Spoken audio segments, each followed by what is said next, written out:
many people I feel that this they've heard that, you know, this could be your last life or something like this. And it sounds like that's a terrible thing because they love life in the form so much. You know, I don't mind reincarnating actually. You know, I don't mind. You know, I would like to go on and on and on. But you don't know going on and on and on as what? You don't know your circumstances. You don't know any of these things. It's not out of fear, but out of wisdom that one looks when it says it's your last life. It means it's your last life lived as ego. Mm-hmm. You know, your last life lived in ignorance. Maybe you will manifest again, and from you'll be reborn again, but from child you'll be clear. I don't know, but we should not be afraid of this. But the feeling of perpetuating, can you imagine even sometimes, I say, you go to bed and imagine waking up tomorrow and living again a life of continued ignorance. Does it satisfy your heart? You know? And what stands in the way? What is...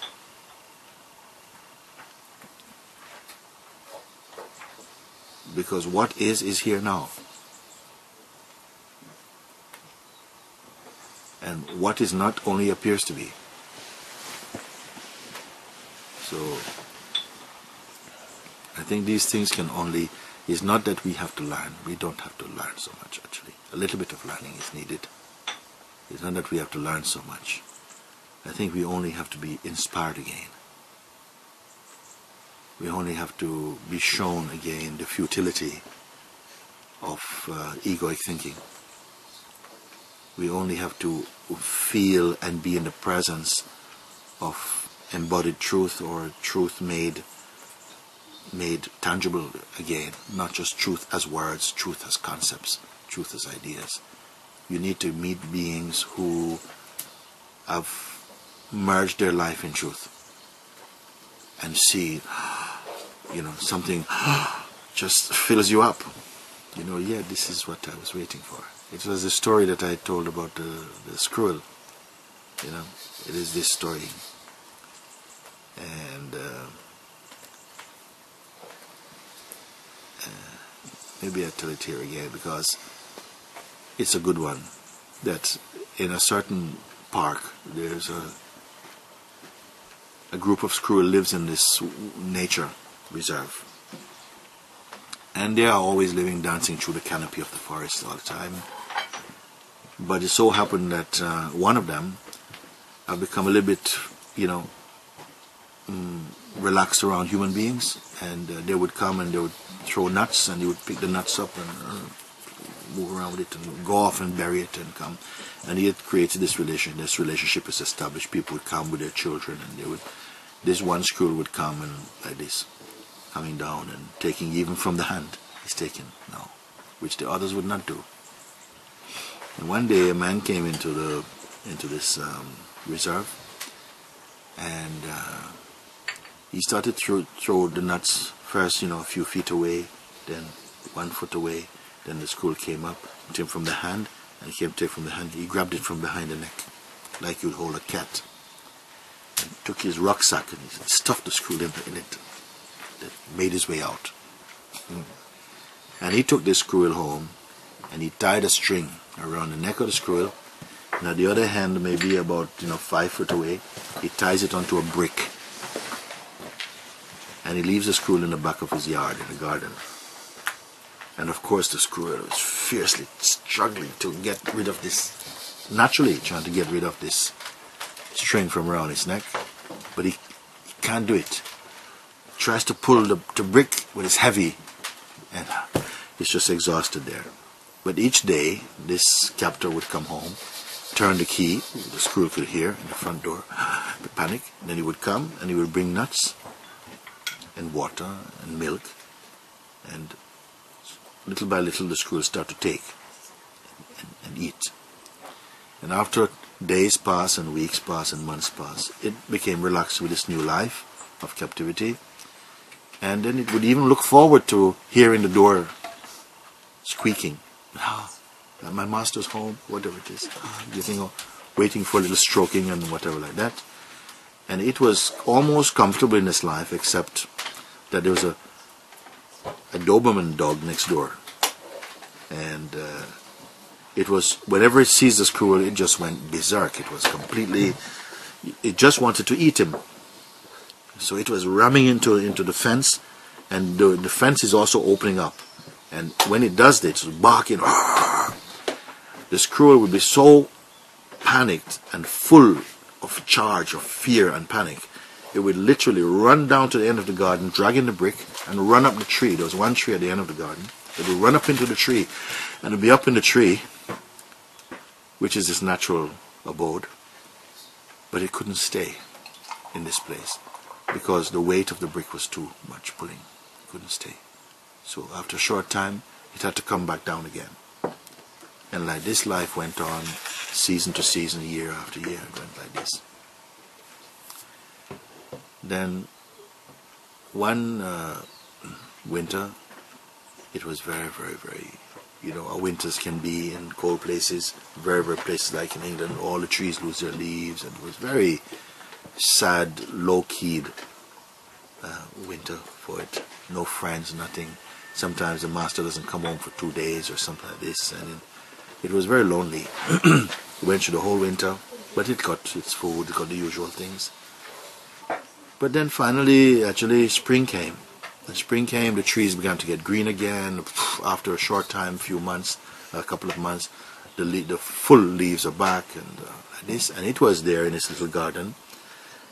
And one morning, it heard this like a swooshing, and it looked up, and it sees this family of squirrels just dancing, somersaulting through the canopy of the forest, the trees above in the gardens, running. And in that moment, it was awestruck, because in that moment it was reminded of something like something primal in itself. When he saw all the freedom and them dancing, and it remembered its original life. And after this, it became very, very sad when they went. But something was inside stirring. It's looking at its plate of food. It's looking up and saying, my God. Then after a while, these squirrels that were going through the forest, they noticed this poor little thing looking all weedy and very tired. And they said,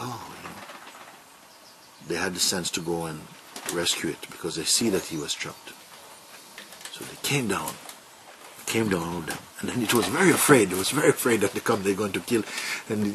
But they came and they started to bite at his string. And it's very bit afraid, and it's in awe, it's afraid, and at the same time the Doberman next door started trying to get, because he's all these squirrels, and they're biting away, and suddenly the dog is released through the hole in the fence, and it's coming at them, and the last string snaps, and everybody, whoa, up in the tree, including this captured squirrel. Now can you imagine anything more happy, more free in that moment? They're dancing through the forest, they're jumping through. It's just so full of elation and joy, and it's like this. And so it was set free, and it gained its life again. And like this, it spent all spring, all summer, and then autumn came. The leaves start to drop.